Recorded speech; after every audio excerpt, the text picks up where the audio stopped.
Welcome back to the deep dive. Today we're cutting through some serious complexity. We're looking at near protocol. Yeah, Near, it's a layer 1 blockchain, but lately they've really pivoted their whole story. Right. It's all about becoming the infrastructure layer for artificial intelligence now. It's a bold claim. So our mission today is basically to figure out, can Near actually pull this off? Can it be this, operating system for Web3? Especially since so much of it seems to hinge on fixing that whole messy multi-chain crypto world we're all dealing with. And, when they talk about AI, it's not just some buzzword they tacked on. We really need to talk about the founders here. Absolutely. That's crucial context. One co-founder, Ilya Pulasukin, Oh, he's actually a co-author of that huge 2017 research paper, Attention is All You Need. wait, the attention is all you need paper? The one that basically created the transformer model. That's the one. It Yeah. fundamentally changed AI. I mean, it's the blueprint, really. Wow. Yeah, it powers pretty much every large language model out there today, GPT, Gemini, all of them. So having someone who literally helped build the foundation of modern AI, that's serious pedigree. It really is. And his co-founder, Alexander Skidanoff, he's an expert in distributed systems. So you've got top minds from both AI and core infrastructure. That's impressive. It makes you think, why did these guys feel the need to build a whole new blockchain back in 2018? What problem were they seeing? Well, initially, it wasn't this grand AI vision, actually. It was a really practical problem they hit with their first AI startup. Which was called Near.ai, right? Exactly. They were doing crowdsourcing for data and tasks, getting help from people all over the world, Russia, China, Ukraine. Okay, so a global workforce. Right. And they needed to send out lots of small payments, frequently. Micropayment. Ah, the classic micropayment problem. Always tricky. Totally. Traditional banking, way too slow, too expensive, not transparent enough for what they needed. Makes sense. So they looked at crypto back then, but found the existing options just weren't cheap or scalable enough for those constant tiny payments. So that was the seed. Just needing better payment rails for their AI work. That was the initial spark, yeah. But the problem they're tackling now has evolved quite a bit. Okay, so what's the big challenge today? Today, it's really about the friction in the multi-chain world. It's just messy. Tell me about it. Multiple wallets, different gas tokens. Exactly. You need like 5 different wallets. You're constantly worrying about having the right token for gas fees on Ethereum versus Solana versus somewhere else.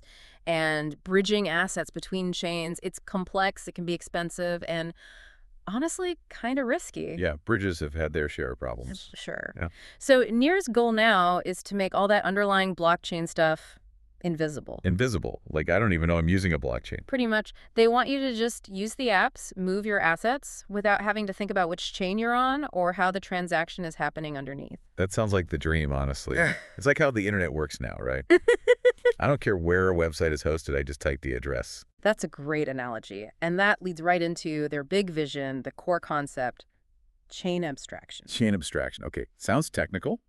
How do we break that down simply if it's about making things invisible? Think of it like this.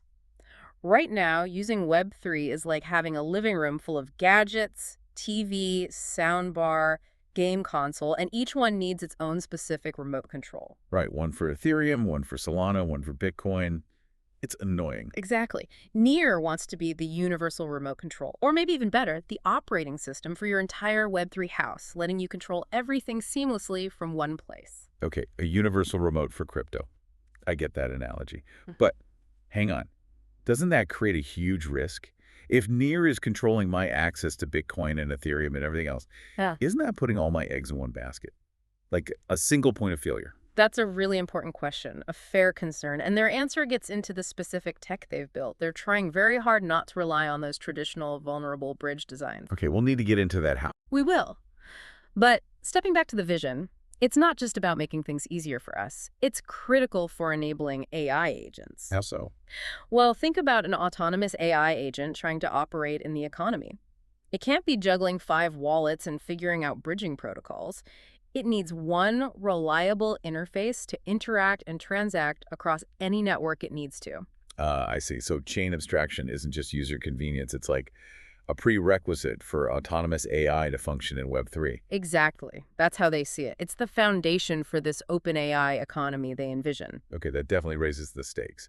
So if that's the goal, this universal OS for Web3 and AI, How does the technology actually make it happen? What's under the hood? Right, the engine. It really comes down to three main technical pillars, all focused on making it fast, scalable, and seamless. First up is scaling, how they handle lots of traffic. Okay. They use something called nightshade sharding. Sharding, that's like splitting the workload, right? Precisely. Imagine instead of one single crowded highway, you have many parallel lanes. Sharding divides the near network into multiple processing lanes, or shards. So not every computer, every node has to process every single transaction. Exactly. Nodes only handle the transactions for their specific shard. This avoids the bottleneck you see on older monolithic chains. And that allows it to scale up more easily. Yeah, it allows for linear scalability. Basically, as the network grows and adds more shards, its capacity increases proportionally. Theoretically, they talk about potential speeds up to like 1 million transactions per second. 1 million TPS. Wow. And importantly, they recently upgraded to Nightshade 2.0, which lowered the hardware needed to run a validator node. That's a big deal for keeping it decentralized. Okay, so sharding handles the scale, the traffic jams. Yeah. What about just raw speed? Like how quickly is a transaction confirmed? That's crucial for anything real-time, especially AI. Right. For speed and finality, they use a consensus mechanism component called Doomslug. Doomslug. Sounds intense. Huh, yeah. Memorable name. But what it does is achieve ultra-fast finalization. On near, a transaction is considered practically irreversible in about 1.2 seconds. 1.2 seconds. That's incredibly fast compared to, say, Bitcoin or even older versions of Ethereum. Oh, absolutely. Blocks themselves are produced every 600 milliseconds or so. That kind of near-instant finality is exactly what you need for applications that feel real-time. Okay, so scale via sharding, speed via Doomslug. Now, the really tricky part, how does my near account actually talk to other blockchains like Bitcoin or Ethereum, the cross-chain magic? And this is where it gets really innovative. The core tech here is called chain signatures. Chain signatures. Yeah. Your single near account can actually securely sign transactions directly on other chains. Bitcoin, Ethereum, Solana, TON. Without needing to wrap my Bitcoin or use some third-party bridge. Exactly. No wrapping, no traditional bridges. Your near account acts like a kind of unified digital passport for interacting across these different networks. Okay, but how? How can a near account hold the keys or permission to sign a Bitcoin transaction securely? That seems like the hard part. It is. They use advanced cryptography called multi-party computation, or MPC. MPC. I've heard of that. Think of it like this. The private key needed to sign that Bitcoin transaction isn't held by any single entity. Not you, not near itself. It's split into pieces and managed by a network of independent nodes using MPC. So the key is never in one place. Correct. These nodes can collectively generate the signature to approve the transaction on the other chain, like Bitcoin, without ever reconstructing the full private key. It's a way to achieve cross-chain control without that central point of failure or the risks of typical bridges. Okay. That sounds significantly more secure than just trusting a bridge contract. That's a big deal if it works reliably. It's definitely one of their core innovations. And then the final piece that ties this all together for the user is something called near intense. Intense. What does that mean in practice? So right now, if you want to do something complex, like use ETH on Ethereum to interact with an app on Near, you have to manually figure out all the steps, right? Yeah, like bridge ETH to Near, then swap ETH for Near token, then use Near token in the dApp. It's a pain. Exactly. With Intense, you don't specify the how, you just declare your goal, your intention. So I just say, You'd say something like, pay 10 USDC to dAppX using the ETH in my Ethereum wallet. and Near figures out the bridging and swapping automatically. Yes. The system, using specialized solvers, finds the most efficient path, cheapest, fastest to fulfill your intention across all the connected networks and protocols. The complexity just disappears for you. Okay, that sounds like true abstraction, making it invisible. That's the goal. So bringing this all together, we have this powerful tech. Sharding for scale, Doomslug for speed, chain signatures and MPC for secure cross-chain stuff, and Intense for user simplicity. What does this mean for like a regular person using it? What are the tangible benefits, and are people actually using this? Let's talk adoption. Okay, yeah, the practical side. Benefit number one, cost. Transactions are super cheap. The average cost is typically less than a penny. Less than $0.01. That's huge compared to Ethereum gas fees sometimes. Definitely. And then there's adoption. The user numbers are, frankly, massive. Near consistently reports over 48 million monthly active users, MAUs. Whoa, wait, 48 million monthly active users. That's enormous in crypto terms. That puts them up there with the biggest chains, right? Like Polygon or even close to Solana's numbers. Yeah, in terms of raw user count, it's definitely top tier. What's driving that? Where are all these users coming from? It doesn't feel like typical DeFi degens. You're right. It's largely driven by what you might call Web 2.5 apps. These are apps that have a familiar, easy-to-use Web 2 style interface, but use the Near blockchain underneath for certain features. Onboarding the masses without them needing to be crypto experts. Exactly. The biggest examples are apps like Sweat Economy, the move to earn app that rewards you for walking. I've heard of Sweatcoin. Yeah. Right. Sweat Economy is built on Near, and another one called Kai Seeing. These apps have brought millions and millions of users and daily transactions onto the Near network. Okay, so massive user acquisition through accessible apps. That makes sense. And what about developers? How do they incentivize people to build these popular apps on Near? They have a really interesting model called developer rebates. It's pretty clever. How does it work? Basically, 30% of the transaction fees, the gas fees, generated by any smart contract on Near automatically get sent back to the developer who created that contract. Oh, wow. So if I build a popular app that people use a lot, I get a direct cut of the network fees it generates. Exactly. It creates this built-in passive income stream for developers based directly on the utility and usage of their app. It's a strong incentive to build things people actually want to use. Okay, this is sounding almost too good to be true. You've got this world-class founding team with AI roots, super fast and cheap tech, this innovative chain abstraction stuff, huge user numbers, and a smart way to pay developers. Right. It checks a lot of boxes. But, and this is the big but, I guess, the paradox. If they have 48 million monthly users, why isn't Near, constantly in the headlines? Why isn't its financial activity, its DeFi scene, absolutely massive? It feels like there's a disconnect. You've hit on the single biggest question mark, the major risk for Near right now. We can call it the adoption gap. The adoption gap, meaning users are there, but the money isn't following. Precisely. They've cracked user acquisition on a massive scale, which is incredibly hard. But converting those millions of users into deep, liquid, on-chain financial activity, that hasn't happened yet, at least not at the same scale. How big is that gap? Do we have numbers? We do. If you look at total value locked, or TVL, which measures the amount of actual crypto assets locked up in DeFi protocols on the chain, Near's TVL is sitting around $115 million. Okay, $115 million. How does that compare? We'll compare that to Solana, another fast chain, which has a TVL closer to $4.5 billion. Billion with a B. Wow, okay, that's a huge difference. $150 million versus $4.5 billion. It's a massive difference. And what this leads to is a really high market cap to TVL ratio for Near. It's around 22.2 right now.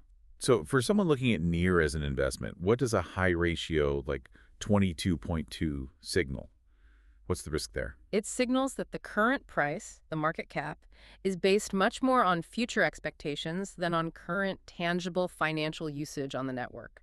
So it's speculative, betting that those 48 million users will eventually bring serious money onto Near. Largely, yes. The valuation assumes they'll successfully bridge that gap and convert those users into active DeFi participants, locking up significant value. It's a bet on future growth, not current reality. You know, we've just covered a lot of ground there. TVL gaps, market caps. It's easy to get lost in the numbers. This actually feels like a good moment to just pause quickly. That's right. If you're enjoying how we break down these complex projects into simple pieces and you want more analysis just like this deep dive, make sure you subscribe to our channel, CryptoBox. Yeah, we do all the deep research digging through this stuff so you don't have to. Yeah. Okay, so back to the risks with Near. That TVL gap is clearly the big one.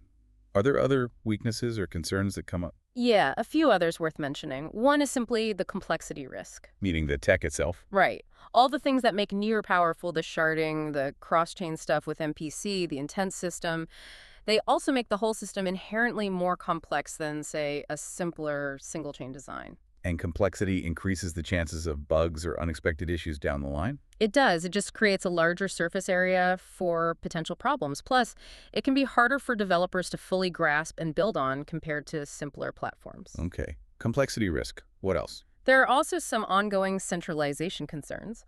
While Nightshade 2.0 helped by lowering hardware requirements for validators. The validator set is still relatively small. It is. It's around 260 validators currently. And running a validator still requires a significant stake, which can be a barrier to entry and potentially lead to power concentrating among fewer, larger players over time. Right. Decentralization is always a spectrum. And finally, tokenomics, inflation. Yeah, there's inflation risk. The Near token currently has a 5% annual inflation rate built into the protocol. Which dilutes existing holders over time. Correct. Though, it's important to note there's an active governance proposal being discussed right now to potentially cut that inflation rate in half down to 2.5%. That could help address the dilution concerns if it passes. Okay, so several risks to keep an eye on. The big TVL gap, complexity, centralization pressures, and inflation. So if we were to wrap this all up, give a quick summary, Near Protocol is undeniably a technological leader in many ways. Yeah, the tech sounds impressive. It leverages that unique AI background of its founder, Ilya, and this core idea of chain abstraction to try and become that universal interface for the messy crypto world we have today. It's fast, it's cheap. And it has somehow captured this massive user base, those 48 million MAUs, even if the deep financial activity hasn't fully followed yet. Exactly. So its success, its future, really seems to hang on one thing. Can it convert that huge user base into meaningful, liquid, on-chain value? Can it close that TVL gap? That seems to be the multi-billion-dollar question for Near. It really is. But let me leave you with one final thought to chew on, something maybe a bit provocative. Okay, let's hear it. Given the deep foundational AI expertise of the founders, right, and given the specific design of Near Intent, how it allows users or agents to just state goals, Yeah. maybe Near's ultimate destiny isn't really about competing head-to-head with Solana or Ethereum for today's DeFi liquidity. What would it be then? Maybe its real future lies in becoming the essential trust layer and transaction fabric for the next economy, the one powered by autonomous AI agents that need that seamless, abstracted way to interact and own assets across chains. So shifting focus from capturing current crypto wealth to enabling future AI-driven economic activity, that definitely reframes the whole potential of Near. Something to think about. Exactly. Food for thought. Well, this has been a fascinating deep dive. Thanks for breaking it all down. My pleasure. Always good to dig into these projects. Thanks for joining us, everyone. We'll catch you on the next deep dive.